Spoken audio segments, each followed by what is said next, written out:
Welcome to studio and Telugu. ముందుగా headlines. Jagan ప్రభుత్వంపై తీవ్ర స్థాయిలో ధ్వజమెత్తిన బీజేపీ నేత మాధవీలత. కాకినాడ దేవాదాయ ధర్మాదాయ శాఖ డిప్యూటీ కమిషనర్ గా బాధ్యతలు చేపట్టిన డిఎల్వి రమేష్ బాబు. పలు ప్రాంతాలు జలమయమైన నేపథ్యంలో ఈ పరిస్థితి మళ్లీ తలెత్తకుండా ఉండటానికి తీసుకోవాల్సిన చర్యలపై కేంద్ర గ్రామీణాభివృద్ధి కమ్యూనికేషన్ శాఖల సహాయ మంత్రి డాక్టర్ పెమ్మసాని చంద్రశేఖర్ గుంటూరులో పర్యటన.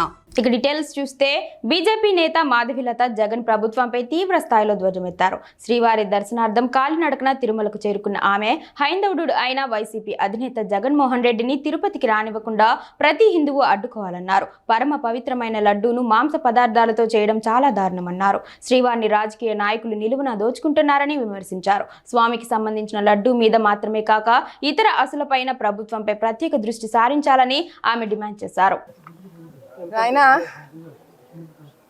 మనందరికీ తెలిసి కూడా బయటికి చెప్పలేని మరి హైందవుడిలో భయమో పిరికితనమో శాంతమో ఏమో తెలియదు, కానీ ఎన్నో ఏండ్లుగా వెంకటేశ్వర స్వామి నిలువు దోపిడీ అంటారు, కానీ పాపం కాదయ్యా, ఆయనని నిలువు దోపిడీ దోచేసుకున్నారయ్యా రాజకీయంలో ఉన్న వాళ్ళందరూ.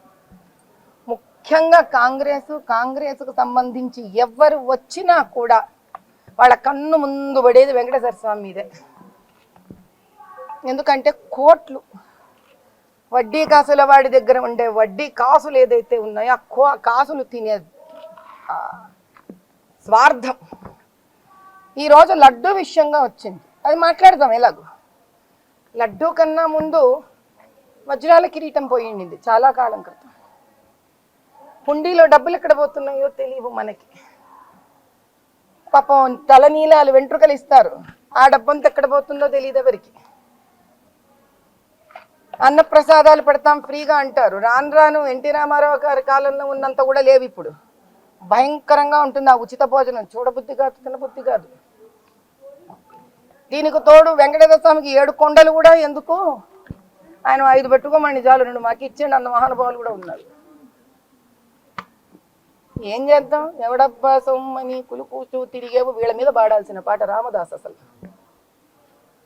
తమాషా ఏమిటంటే ఎంత దౌర్భాగ్యానికి, దుస్థితికి, స్వార్థం మనిషిని ఎంత నీచానికి దిగజారుస్తుందా అంటే, అన్ని మాంస పదార్థాలతో తయారైన లడ్డు ఆ సాక్షాత్తు వైకుంఠనాథుడికి, వైకుంఠేశ్వరుడికి, వెంకటేశ్వర స్వామికి అర్పించడం. ఇంకా ఏదైనా పాపము పూర్తి పండిపోతే ఏమవుతుందిరా అంటే ఇలాంటి దురాచారాలకు దిగుతుంది.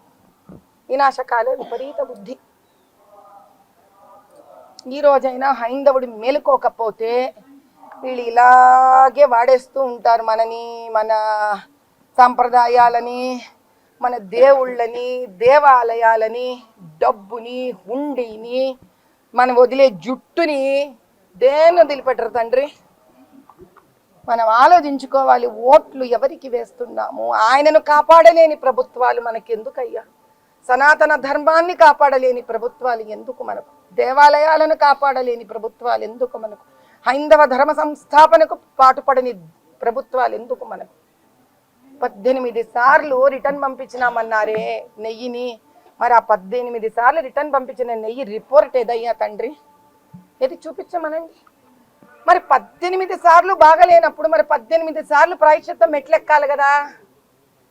ఇప్పుడు జగన్మోహన్ రెడ్డి గారు ఏమంటున్నారు, మన మొబైల్ ఏది నాయన, జగన్మోహన్ రెడ్డి గారు ఏమంటున్నారు, మేము మా ఆధ్వర్యంలో, మా గవర్నమెంట్లో మేము వైఎస్ఆర్సీపీలో 18 సార్లు 3 విడతలు టెస్టులు చేసి పంపించాం. వెరీ గుడ్, అద్భుతం. మొదటిసారి వచ్చినప్పుడు ఎందుకు రిపోర్ట్ బయటికి తీలే? రెండోసారి వచ్చినప్పుడు బయటికి రిపోర్ట్ ఎందుకు చూపిలే? 18 సార్లు రిపోర్ట్ దాచుకుంటారా మీరు? ఎవడిచ్చాడు మీకు ఈ హక్కు? మేము కదా తింటున్నది ప్రసాదం, మాకు తెలియాలి కదా. మరి 18 సార్లు తప్పు జరుగుతుంటే, 18 సార్లు తప్పు జరిగినప్పుడు ఈయన ప్రాయశ్చిత్తం చేయించలే, ఈయన ప్రాయశ్చిత్తం చేసుకోలే, ఈయన మెట్లు 18 సార్లు ఎక్కలే. సరే బాగుంది. మరి 19వ మంచి నెయ్యి వచ్చిందని దానికి ప్రూఫ్ ఏంటి? మరి ఆ రోజు నుంచి మీరు భయపడుతూనే ఉండాలి కదా. మీ సర్కారు ఉన్నంత వరకు ప్రతిసారి టెస్టులు జరగాలి కదా. మన టెస్ట్ రిపోర్ట్ ఇవ్వా, అది లేదు మళ్ళీ మీ దగ్గర. మరి మీరేం చేస్తున్నారు? 2019లో పవర్లోకి వచ్చారు మీరు.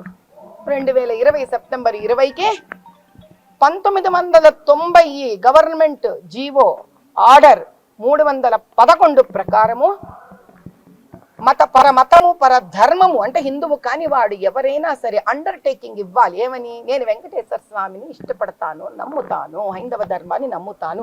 అండర్టేకింగ్ ఇస్తే కానీ దేవాలయంలోకి ప్రవేశం లేదు, తిరుమలకి ప్రవేశం లేదు. అటువంటి మీ సర్కారు 2019లో వచ్చినప్పుడు 2020 సెప్టెంబర్ 20కి సుబ్బారెడ్డి గారు, మీ చిన్నాన్న గారు మహానుభావుడు, అయ్యి బాబోయ్ ఏం చేశాడు? అండర్టేకింగ్ లేదు, ఏమీ లేని తీసి అవతల బారేశాడు. ఎవడివయ్యా నీవు?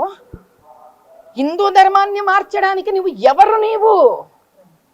నీవు కేవలం గవర్నమెంట్ గెలిచినందుకు సంరక్షకుడివి మాత్రమే, అంటే కాపలాదారివి మాత్రమే. నువ్వు your people public servant because we have elected you.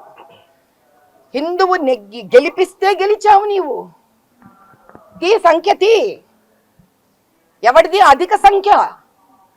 హిందువు వాళ్ళ గెలిచి వచ్చి హిందూ దేవాలయంలో, అది కూడా సనాతన దేవాలయంలో, వెంకటేశ్వర స్వామి దేవాలయంలో మీరు ఇష్టం వచ్చినట్టు అన్ని పద్ధతులు తీసేస్తారా? అండర్టేకింగ్ తీసేస్తారా? అబ్దుల్ కలాం అంతటి ప్రెసిడెంట్ ఆయన అండర్టేకింగ్ ఇచ్చి వచ్చాడు.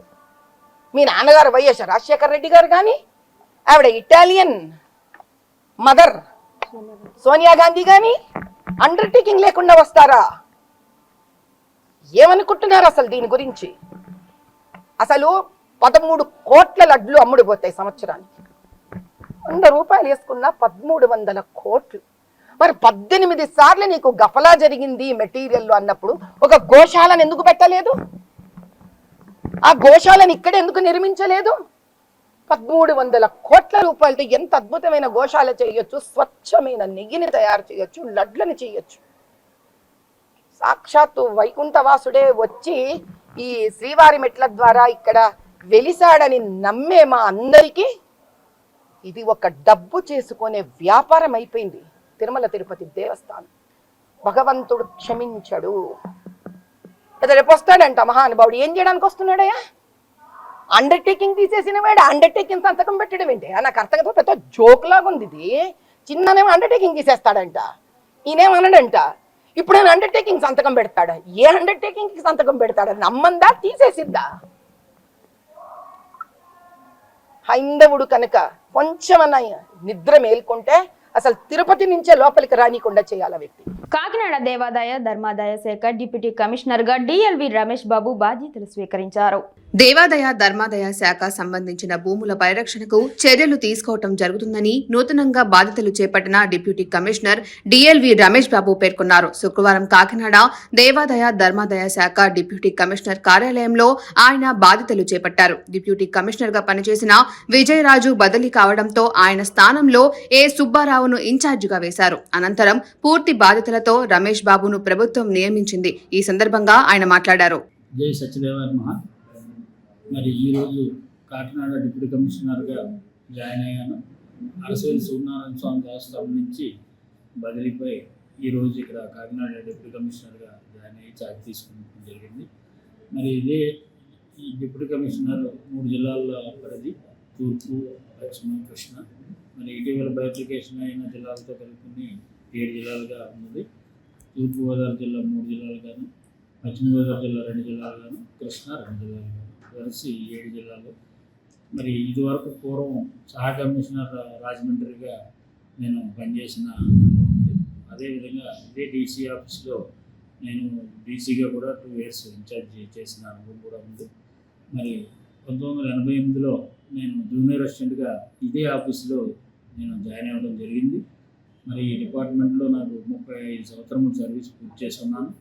కాబట్టి ఈ అనుభవంతో మరి నా తోటి ఉద్యోగుల సహకారాలతో మరి ఇంజనీరింగ్ సిబ్బంది మరియు కార్యనిర్వహణాధికారులు మరియు మా ఉన్నతాధికారులు, కమిషనర్ గారు, మరి దేవాదాయ శాఖ మార్చులు అందరి యొక్క సహాయ సహకారంతో, వారి యొక్క సూచనలతో విజయంగా ఈ డిప్యూటీ కమిషనర్ కాకినాడ పదవికి న్యాయం చేస్తానని సభాముఖంగా తెలియపరుస్తున్నాను.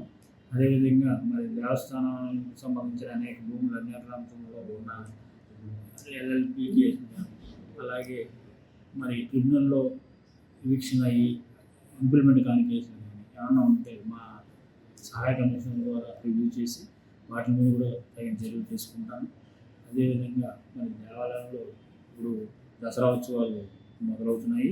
రేపు 3వ తారీఖు నుంచి మరి ఎక్కడెక్కడైతే ఈ దసరా ఉత్సవాలు జరుగుతాయి 3 జిల్లాల్లోనూ కూడా సంబంధిత కార్యనిర్వాహకులు మరియు సహాయ కమిషనర్లు, తనిఖీదారులు వీళ్ళందరితో కూడా రివ్యూ చేసి అక్కడ అన్ని ఏర్పాట్లు పూర్తయి భక్తులకు అన్ని విధాల సౌకర్యాలు కలిగే విధంగా కూడా చర్యలు తీసుకుంటామని సభాముఖంగా తెలియజేస్తున్నాను. Thank you.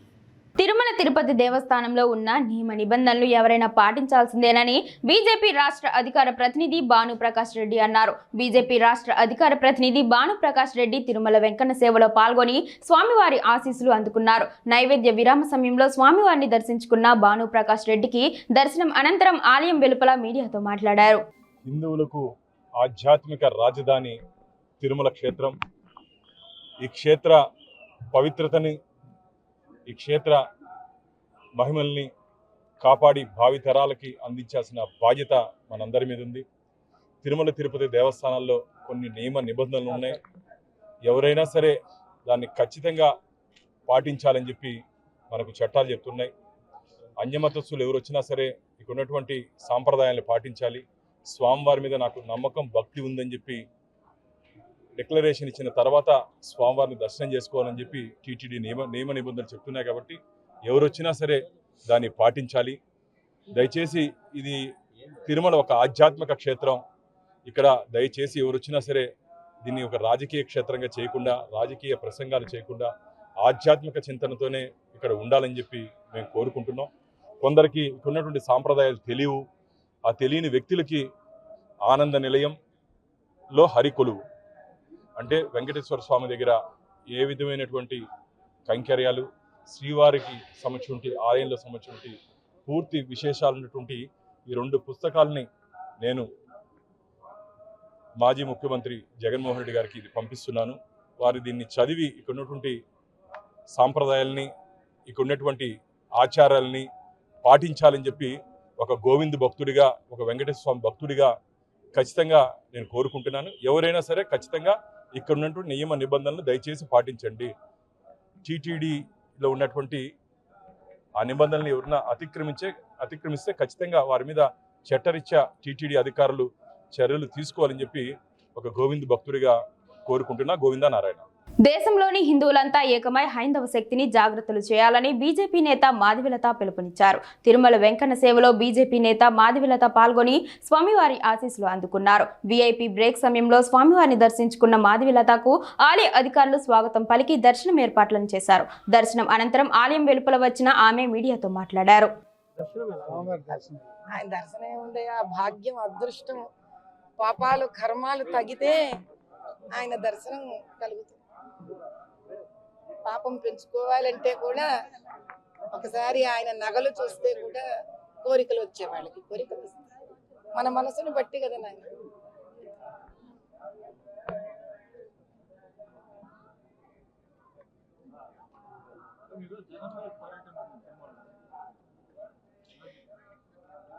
నాయన నేను మీకు ఒకటే చెప్పగలను, పరమాత్ముడు ఏ ధర్మాన్ని నమ్మే వాళ్ళకి ఆ ధర్మంలో పరమాత్ముడు వాళ్ళ దేవుడు. నేను హైందవ ధర్మాన్ని నమ్ముతాను. నా పరమాత్ముడు వెంకటేశ్వర స్వామి, పరమేశ్వరుడు, అమ్మవారు, మహాలక్ష్మి లాగా మాకుంటారు. కాబట్టి మనం ఏం చేస్తాము, అయ్యా జీవితంలో చేసిన కష్టాలు, పాపాలు, మా కర్మలను తెగించు స్వామి అని మనం నమ్మే మతము, మనం నమ్మే ధర్మము ఆ భగవంతుడిని వెళ్ళి కోరుకుంటాం. అంతేగాని మనం నమ్మిన దేవుణ్ణి వెళ్ళి మనం ఏ రకంగానూ కష్టపెట్టము, నష్టపెట్టము, దోచుకోము కదా నాన్న. మరి అలా ఎవరు ఏ ధర్మాన్ని సహజంగా పుట్టుకతో నమ్ముతారో వాళ్ళు వాళ్ళ ధర్మానికి సంబంధించి, వాళ్ళ మతానికి సంబంధించి, వాళ్ళ దేవాలయాలు ఏమున్నాయో అక్కడ పోయి తప్పు కార్యక్రమాలు కానీ, దేవుడికి నష్టం జరిగే కార్యక్రమాలు కానీ చేస్తారా? మనిషిగా పుట్టినందుకు మాకు మా ధర్మాన్ని సంరక్షించుకుంటేనే కదా మా గుర్తింపుని సంరక్షించుకున్న వాళ్ళం అవుతాం. కాబట్టి మా ధర్మాన్ని, మా గుర్తింపుని, మా దేవుళ్ళని, మా దేవాలయాన్ని కాపాడుకోవడం కన్నా ఈ జీవితంలో చేయడానికి వేరే కార్యక్రమం మాకు లేదు. కాబట్టి దానికి అడ్డుకునే వాళ్ళందరినీ కూడా నిర్మూలించమని ఆ వెంకటేశ్వర స్వామిని కోరుకున్నాం. కొన్ని గుడుల పైన కొంతమంది వ్యక్తుల పైన పూజల పైన దాడులు జరుగుతుంది. వారిని ఏ విధంగా శిక్షించాలి? చూడు నాయన, హైందవులంతా కూడా ఒక విషయాన్ని తెలుసుకోవాలి తండ్రి. గుళ్ళ మీద దాడులు జరుగుతున్నా కూడా, దేవాలయాల్లోని పండితుల మీద దాడులు జరుగుతున్నా, భక్తుల మీద దాడులు జరుగుతున్నా, ఈ భారతదేశంలో 120 పైన కోట్ల ఉన్న హైందవులందరం ఏం చేస్తున్నాము? కదలి రావాలి నాయన. హైందవులందరూ ఒక అపర వరద అయ్యి కదలి రావాలి. హైందవ శక్తి జాగృతం కావాలి. మన దేవాలయాలంటే మన పిల్లలతో సమానం. మన ధర్మం అంటే మన వంశ ప్రతిష్ఠతో సమానం. కాబట్టి ఆ దేవుడిని, దేవాలయాలని, మన ధర్మాన్ని కాపాడుకోలేని వాళ్ళం మన వంశాలను, మన పిల్లలను ఏం కాపాడుకోగలుగుతాం? తరాలను ఎక్కడ కాపాడగలుగుతాం? కాబట్టి ఇది ఒకరి బాధ్యత కాదు, మన అందరి బాధ్యత అని భావించే వ్యక్తిని కాబట్టే నేను తరలి వచ్చాను. ఆ స్వామివారిని ఒకటే కోరుకున్నాను, తండ్రి నాలో కనుక ఒక ఆవగింజంత ప్రహ్లాదుడిలో భక్తి ఉంటే ఉగ్ర నరసింహావతారం ఎత్తవయ్యా, రాక్షసులను సంహరించు తండ్రి అని మాత్రమే ఆయనను కోరుకున్నాను. ఇంతటి దేవాలయంలో సనాతనంగా ఆకాశరాజు పుత్రికను కూడా వరించి పెళ్లి చేసుకున్న అపర వైష్ణవుడివి, మహావిష్ణువువి, కైలాసం నుంచి దిగి వచ్చావు కదా తండ్రి, మా కోసం శిలారూపం దాల్చావు కదా, ఇంకా సాక్షాత్తు ఉగ్ర నరసింహావతారం ఎత్తు తండ్రి. ఇక చాలు, ఈ అధర్మం మా వల్ల కావట్లేదు. రాక్షసత్వం పెరిగిన కొద్దీ దైవమే మమ్మల్ని కాపాడాలి. ఇదే కోరుకున్నాను తండ్రి. పట్టణ పేదరిక నిర్మూలన సంస్థ మెప్మా వారి ఆధ్వర్యంలో కాకినాడ భానుగుడి జంక్షన్ పాత మీ సేవ కార్యాలయంలో చేతి వృత్తుల మెప్మా మహిళలచే తయారు చేయబడిన పలు రకాల పిండి వంటలు, వస్తువులు MEPMA urban market project director B Priyamvada, TPRO Sailaja, Venkatarajulu శుక్రవారం ఉదయం ప్రారంభించారు. ఈ సందర్భంగా వారు మాట్లాడారు. మిషన్ డైరెక్టర్ మెప్మా వారి ఆదేశాల ప్రకారము పట్టణంలో జరిగే మెప్మా అర్బన్ మార్కెట్ కింద ఏదైతే స్వయం సహాయ సంఘాలు మన పట్టణ పరిధిలో ఉన్నాయో వారు చేసేటటువంటి ఉత్పత్తులను ప్రదర్శించి మరియు అమ్మకం సంబంధించి నెలలో ప్రతి నెల 2 రోజుల పాటు ఈ ఎగ్జిబిషన్ ఏర్పాటు చేయడం జరుగుతుంది. దీన్ని మెప్మా అర్బన్ మార్కెట్గా మన గౌరవ ఎండి గారు నామకరణం కూడా చేయడం జరిగింది. కాబట్టి ఆ పేరు మీదనే మేము పట్టణంలో దీన్ని కండక్ట్ చేయడం జరుగుతుంది. ఈ కార్యక్రమానికి మన గౌరవ ప్రాజెక్ట్ డైరెక్టర్ పిడి మెప్మా వారు, టీపీఆర్ఓ శైలజ మేడం వారితో ఇది ప్రారంభించడం జరిగింది. మన గౌరవ ఎండి గారి ఆదేశాల ప్రకారం ప్రతి మహిళ కూడా స్వయం సహాయ సంఘాలలో ఉండే ప్రతి మహిళ లక్షాధికారి కావాలనే ఒక ఉద్దేశంతో ఈ కార్యక్రమాన్ని డిజైన్ చేయడం జరిగింది. ఏదైతే స్వయం సహాయ సంఘ సభ్యులు మనకి వారి వస్తు ఉత్పత్తి మార్కెటింగ్ రంగంలో ఉన్నారో వారికి ఆన్లైన్ పరంగా కూడా వారు చేసేటటువంటి ఉత్పత్తులను ఓఎన్డీసీ అనే ఒక ప్లాట్ఫామ్ ద్వారా వారు చేసేటువంటి ఉత్పత్తులను మన ఆన్లైన్ మార్కెటింగ్ ద్వారా కూడా చేయాలనే ఉద్దేశంతో వాటి ప్రోడక్ట్ని కూడా ఆన్లైన్లో పెట్టడం జరుగుతుంది. దాని ద్వారా కూడా మేము ప్రోడక్ట్స్ ఉత్పత్తులు చేసి వారికి లైవ్లీహుడ్స్ ఏర్పాటు చేయడానికి సంబంధించి దాన్ని కూడా మనం ప్రోత్సహించడం జరుగుతుంది. ఇది ప్రతి నెల కూడా నెలలో 2 రోజులు జరుగుతుందని మీ అందరూ కూడా తెలియదు. తాజాగా కురిసిన భారీ వర్షాల వల్ల గుంటూరు నగరంలోని పలు ప్రాంతాలు జలమయమైన నేపథ్యంలో ఆ పరిస్థితి మళ్లీ తలెత్తకుండా ఉండడానికి తీసుకోవాల్సిన చర్యలపై కేంద్ర గ్రామీణాభివృద్ధి కమ్యూనికేషన్ శాఖల సహాయ మంత్రి డాక్టర్ పెమ్మసాని చంద్రశేఖర్ గుంటూరులో పర్యటించారు. గుంటూరు పశ్చిమ ప్రాంతంలో స్థానిక శాసనసభ్యులు గల్లా మాధవి ఇతర ఉన్నతాధికారులతో కలిసి నగరంలో నెలకొన్న పలు సమస్యలను ఆయన ప్రత్యక్షంగా పరిశీలించారు. ఈ సందర్భంగా పెమ్మసాని చంద్రశేఖర్ మాట్లాడారు. గుంటూరు వెస్ట్ ఈ నియోజకవర్గంలో నిన్న మొన్న ఒక వరదల వల్ల విపరీతమైన వాటర్ రావటం, చాలా ఇళ్ళు మునిగిపోవటం, ముఖ్యంగా పేదవాళ్ళు అట్టడుగున ఉన్నటువంటి వాళ్ళకి బాగా ఇబ్బంది జరిగింది. సో ఇవి ఎందుకు జరుగుతున్నాయి, మళ్ళీ ఇవి జరగకుండా ఉంటే మేము ఏం చేయాలి అనే దాని మీద యాక్చువల్గా మాధవి గారు ఆల్రెడీ వీటన్నిటిని తిరిగి ఉన్నారు. వారికి పూర్తి అవగాహన ఉంది. నాకు కూడా పూర్తి అవగాహన రావాలని చెప్పి నేను కూడా వచ్చి వాళ్ళ ఒకసారి అన్నీ చూస్తూ ఉన్నాం. చూసి లోకల్ అధికారులతోటి కొంత సిఎస్ఆర్ ఫండ్స్ తోటి ఏమేమైతే చేయగలం అవన్నీ చేసే విధంగా, అదేవిధంగా చాలా ఆక్యుపేషన్స్ ఉన్నాయి ఈ డ్రైనేజెస్ మీద. పేదవాళ్ళు ఇల్లు కట్టుకోవడం కానీ, వాళ్ళకి తీసేస్తే వాళ్ళకి లివింగ్ పోతుంది, అలా అని ఉంచితే ఓవర్ఫ్లో అయ్యి మిగిలిన వాళ్ళకి ఇబ్బంది అవుతుంది. సో వాళ్ళతోటి మాట్లాడి వాళ్ళకి కొంత కాంపెన్సేషన్ ఇచ్చి వాళ్ళకి ప్రత్యామ్నాయం చూపించి, అదేవిధంగా ఈ డ్రైనేజెస్ ఓపెన్ చేయడం వల్ల ఇలా అన్ని విషయాల మీద చర్చిస్తూ ఉన్నాం అధికారులతోటి. ఇంకొకటి మాధవి గారు ఒక 3 days ఒక డివిజన్లో ఒక శానిటేషన్ స్పెషల్ డ్రైవ్ తీసుకొని అందులో కాలువల్లో పూడికలు కానీ లేకపోతే రోడ్డు మీద ఉన్నటువంటి ఇది కానీ మొత్తం క్లీన్ చేసే విధంగా ఒక డ్రైవ్ లాగా చేసి ఒక డివిజన్ని ఆదర్శమైనటువంటి డివిజన్ లాగా చేశారు ఒక 3 daysలో. అదే ఫార్ములాని మిగిలిన డివిజన్స్లో ఎలా పెట్టుకోవాలి, ఎలా ఎవ్రీ 3 to 4 daysకి అధికారులందరూ సమన్వయంతో ఎలా పనిచేసి గుంటూరుని ఒక క్లీన్ సిటీగా ఎలా చేయాలనే దాని మీద ఈరోజు అంతా మేము చర్చిస్తూ ఉన్నాం. ఎందుకంటే లాస్ట్ 2 to 3 monthsలో అధికారులు మారకపోవటం కానీ, ఫ్లడ్స్ వచ్చి ఇక్కడ ఉన్నటువంటి మున్సిపల్ అధికారులంతా విజయవాడ వెళ్లాల్సి రావటం కానీ, వీటన్నిటి వల్ల కొన్ని మేము అనుకున్నంత ఫాస్ట్గా అవ్వలేదు. సో అవి ఎలా అవ్వాలనే దాని మీద ఈరోజు మేము తిరిగి అధ్యయనం చేసి వర్క్ చేస్తా ఉన్నాం. Thank you. అయితే స్థానికంగా ఇది ఎప్పుడు కూడా ఎండని ఒక చెరువు. అయితే దీనివల్ల మొన్న పడిన వర్షాలకి బాగా పొంగి స్థానికంగా సుమారు 600 ఇళ్ళు మునిగిపోవడం జరిగింది. ఇప్పటికీ చెరువు వల్ల ఫ్లో అనేది అలాగే ఉండడం జరిగింది. అయితే ఇక్కడ స్థానికంగా దీన్ని డెవలప్ చేసి ప్రజలందరికీ కాస్త సౌకర్యవంతంగా తయారు చేస్తే మంచిది అన్న సంకల్పంతో ఈరోజు అందరం ఇక్కడ వచ్చి గ్రౌండ్ రియాలిటీ ఏంటి అని చూడడం జరిగింది. ఇలాంటివి సుమారు పశ్చిమ నియోజకవర్గంలో చాలా ప్రాంతాలు ఉన్నాయి. కాస్త మనం జంగిల్ క్లియరెన్స్ లాగా తీసేసి ప్రజలకి ఆరోగ్యపరంగా సౌకర్యవంతంగా చేయాల్సిన సమస్యలు ఎన్నో కూడా ఉన్నాయి. అందులో భాగంగానే స్పెషల్ శానిటరీ డ్రైవ్గా నిన్న కూడా మేము చేపట్టాము. ఒక డివిజన్ ఎంచుకొని కంప్లీట్గా క్లీన్ చేసి, అంటే ఎక్స్ట్రా సిబ్బంది అవసరమైనా కూడా క్లీన్ చేసి చూపించడం జరిగింది. అందరం పూనుకుంటే ఖచ్చితంగా గుంటూరు పశ్చిమ నియోజకవర్గం పరిశుభ్ర నియోజకవర్గం, పచ్చని నియోజకవర్గంగా మారితీరుతుంది. సహాయ మంత్రి మనకి ఎంపీ గారు మాకు నిరంతరం సహాయ సహకారాలు అందిస్తూ ఉన్నారు.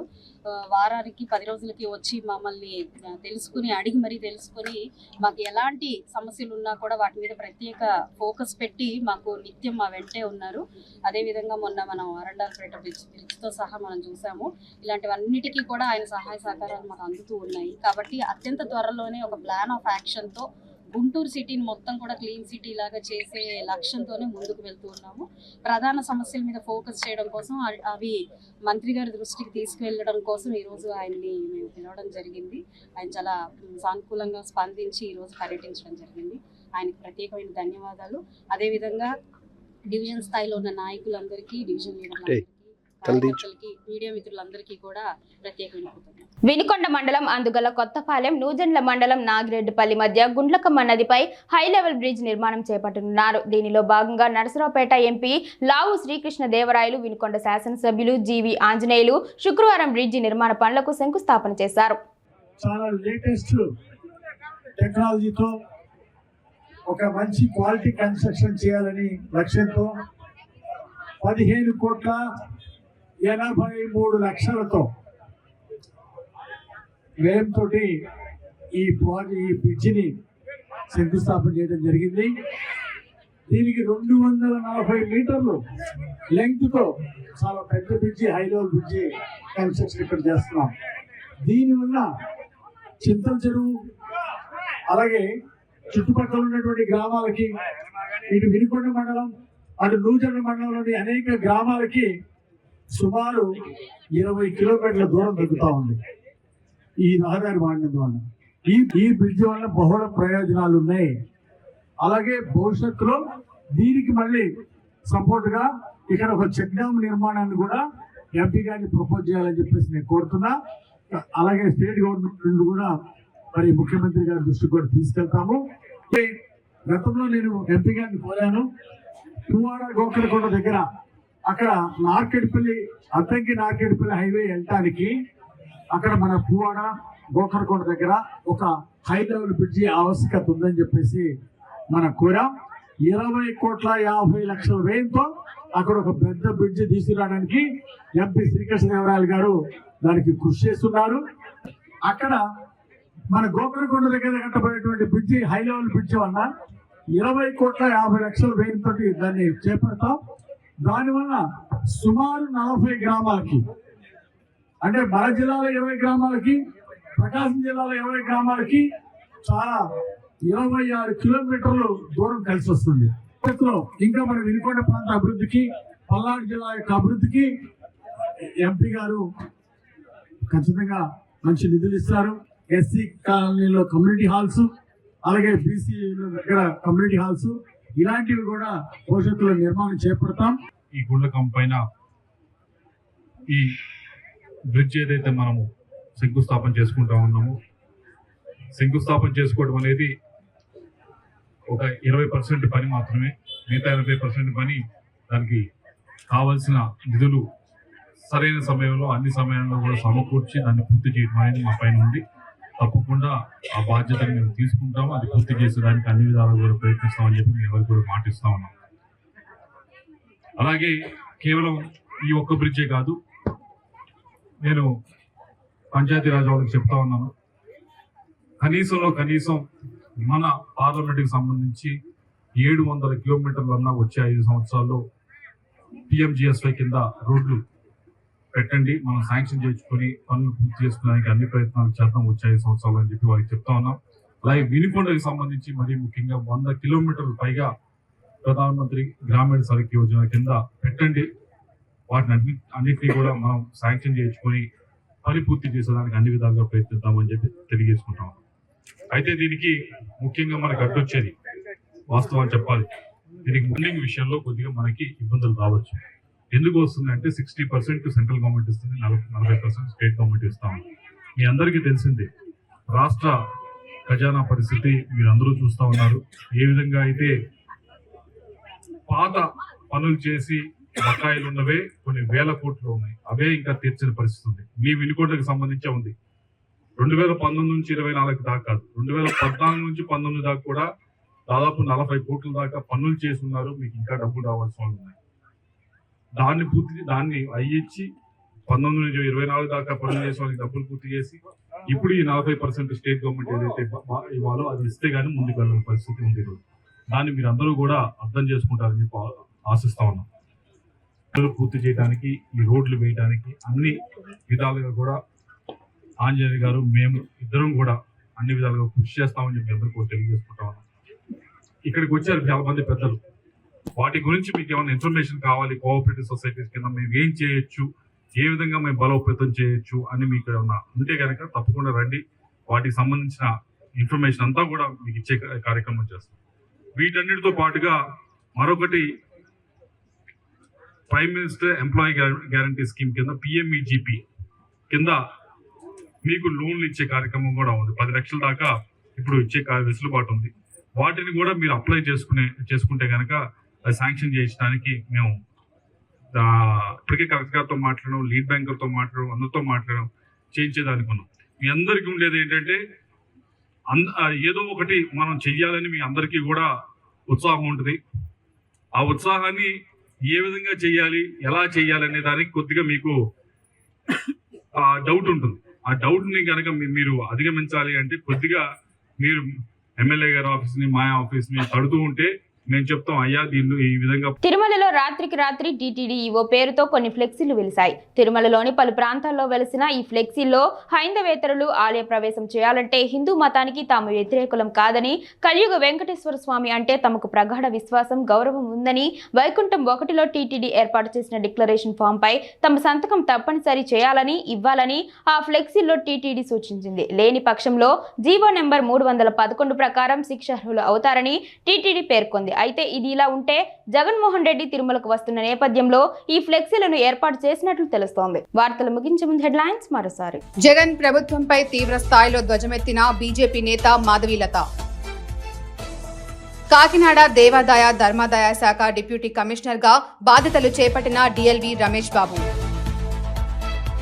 పలు ప్రాంతాలు జలమయమైన నేపథ్యంలో ఈ పరిస్థితి మళ్లీ తలెత్తకుండా ఉండటానికి తీసుకోవాల్సిన చర్యలపై కేంద్ర గ్రామీణాభివృద్ధి కమ్యూనికేషన్ శాఖల సహాయ మంత్రి డాక్టర్ పెమ్మసాని చంద్రశేఖర్ గుంటూరులో పర్యటన. స్టూడియో తెలుగు న్యూస్ ఇంతటితో సమాప్తం. తిరిగి రేపటి బులెటిన్లో మళ్ళీ కలుసుకుందాం. అంతవరకు సెలవు. నమస్కారం.